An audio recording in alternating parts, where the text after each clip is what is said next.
5 নম্বরে যেটা নিয়ে কথা বলবো সেটা হলো বিলম্বিত মূল্য পরিশোধ বা সরবরাহকারীর ঋণের বিপরীতে আমদানি। তো বিলম্বিত মূল্য পরিশোধ বা ডেফার্ড পেমেন্ট আমরা যেটাকে বলি, এটা নিয়ে আমি আগের ভিডিওগুলোতে কথা বলেছিলাম।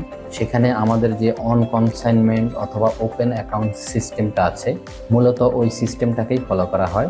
এই বিলম্বিত মূল্য পরিশোধের সিস্টেমটাই হলো আপনার সাথে আপনার যে সাপ্লায়ার বা এক্সপোর্টার আছেন তার যে চুক্তিটা হবে, অর্থাৎ সেলস কন্ট্রাক্ট অথবা বাইং কন্ট্রাক্ট, ওই কন্ট্রাক্টে প্রত্যেকটা জিনিস উল্লেখ করে দিতে হবে যে আপনি কতদিনের ডেফার্ড পেমেন্টে এই কাজটা করছেন, কতদিন পরে তাকে পেমেন্ট দিবেন অথবা কয়টা ইনস্টলমেন্টে পেমেন্ট দিবেন।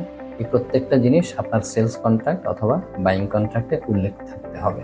এই সিস্টেমের মাধ্যমে মূলত আপনি এই বিলম্বিত মূল্য পরিশোধ বা ডেফার্ড পেমেন্ট এর মাধ্যমে আমদানি করতে পারবেন।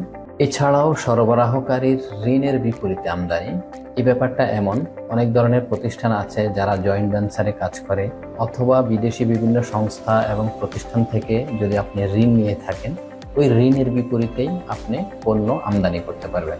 মানে সরাসরি ঋণটা রিসিভ না করে ওই ঋণের এগেনস্টেই আপনি বিভিন্ন ধরনের প্রোডাক্ট, এটা র ম্যাটেরিয়ালস হতে পারে অথবা বিভিন্ন ধরনের ক্যাপিটাল মেশিনারিজ হতে পারে, এগুলো আপনি আমদানি করতে পারবেন। এটাই হলো মূলত ঋণের বিপরীতে আমদানি করা। আশা করি বুঝতে পেরেছেন। 6 নম্বরে আমরা যেটা নিয়ে কথা বলবো সেটা হলো সরাসরি বিদেশে মূল্য পরিশোধের মাধ্যমে আমদানি। এই আমদানিটা সাধারণত যেসব বাংলাদেশি প্রবাসীরা আছেন তারা করতে পারেন খুব সহজে। এখানে ব্যাপারটা হলো আপনি বিদেশে অথবা আপনি যে দেশে অবস্থান করছেন ওই দেশের যে কোনো পণ্য আপনি সরাসরি ওখানে ক্রয় করে আপনি বাংলাদেশে থাকা আপনার নির্দিষ্ট লোকের কাছে পাঠাতে পারবেন। তবে এক্ষেত্রে শর্ত হলো আপনি যে দেশে অবস্থান করছেন অথবা যেখানে জব করেন ওখানকার প্রত্যেকটা ইনফরমেশন ওই দেশে থাকা বাংলাদেশের দূতাবাসে জমা দিতে হবে।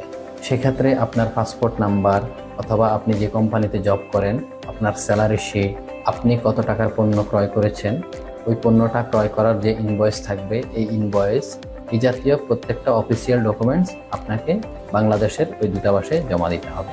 বাংলাদেশের ওই দূতাবাস থেকে এই প্রত্যেকটা ডকুমেন্টস সত্যায়িত করে আপনাকে এই ডকুমেন্টসগুলো বাংলাদেশে পাঠাতে হবে। তারপর বাংলাদেশে থাকা আপনার নির্দিষ্ট লোক ওই পণ্যগুলো ক্লিয়ার করতে পারবে। এক্ষেত্রে আপনাকে পূর্ব থেকে কোনো ধরনের আইপি অথবা সিপি এই জাতীয় কোনো ডকুমেন্টস নিতে হবে না।